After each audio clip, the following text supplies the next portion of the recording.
আমাদের আজকের টপিক হলো কন্ডিশনাল সেন্টেন্সেস। কন্ডিশনাল সেন্টেন্স অর্থাৎ ইফ দিয়ে বা আনলেস দিয়ে যে সেন্টেন্সগুলো আমরা লিখি। কন্ডিশনাল সেন্টেন্স মেইনলি 4 রকম হতে পারে। ফার্স্ট হচ্ছে জিরো কন্ডিশনাল, দেন ফার্স্ট কন্ডিশনাল, সেকেন্ড কন্ডিশনাল এবং থার্ড কন্ডিশনাল। আজকে আমরা শিখব জিরো কন্ডিশনাল।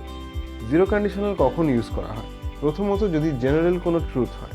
জেনারেল ট্রুথ মানে ধরো আমি বললাম যে if you don't eat you get hungry. তুমি যদি খাবার না খাও তাহলে তোমার খিদে পাবে, স্বাভাবিক। জেনারেল ট্রুথ হলে সেটা জিরো কন্ডিশনাল। আর কি?